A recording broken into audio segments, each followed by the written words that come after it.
Hello, so we're going to do some hip mobility to start with using a chair, and then we're going to move on to some inside leg, the anatomy of which we can discuss at another time. But ultimately we're going to create a really easy kind of lower body, actually no, I'm probably going to do full body flow with a chair because it's really easy.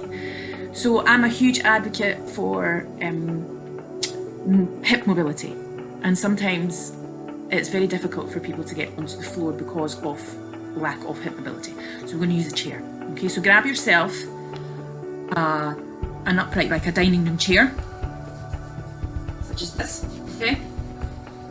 And I want you to scoosh almost to the edge so that there's enough room for you to come back and lean onto the chair, okay?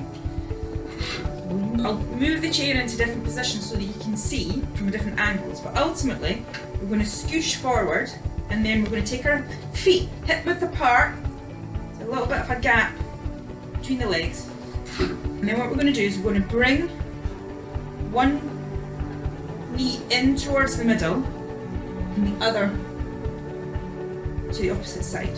Now, when we do this, we're going to do it with conviction, so really put a bit of a stretch on it, but don't lift your bum off the seat. So these are called windscreen wipers, if you like. So we're coming into internal hip rotation and external hip rotation.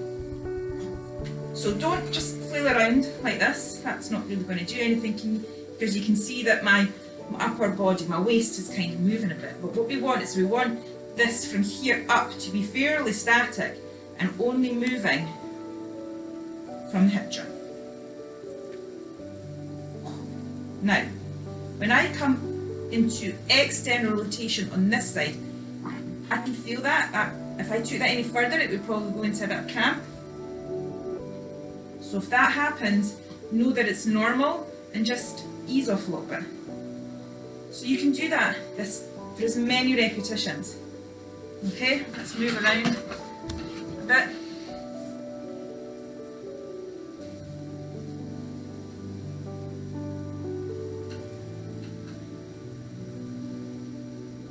Okay,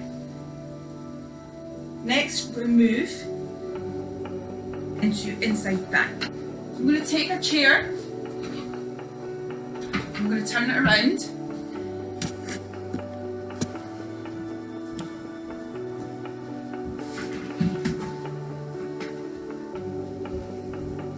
Wide stance,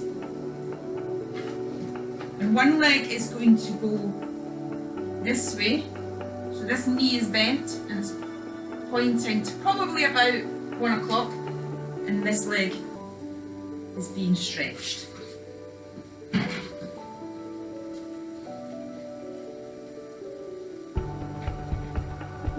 Now you can do one side at a time, or you can mix it up and you can do the opposite way.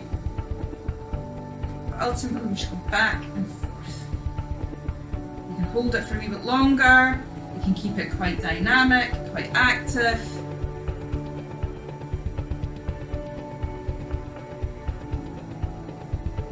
Now, from here, we can then bring our feet in and we can stick our bum out. Wiggle around a little bit. So what you might find is you might feel that in the back of your hamstrings, but ultimately we're bringing our bum back. Now we're not curving, we'll come to that, we're not curving, we're just sticking our bums out. See? Keeping the legs straight, maybe a little bit of a bend in the knee if it's too twangy at the back of your legs. And once we're here, wiggle around a bit.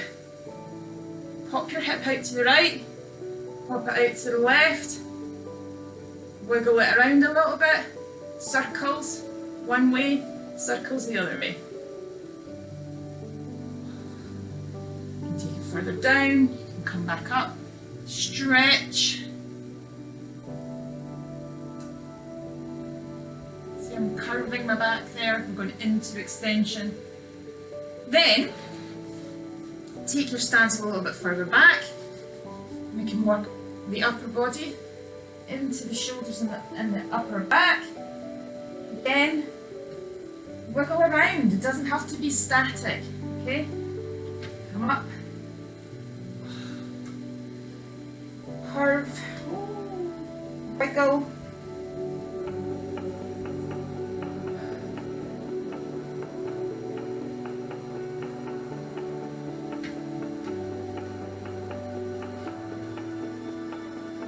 Head down, head up, and then you can go back to the start and do it again if you fancy it. There you go.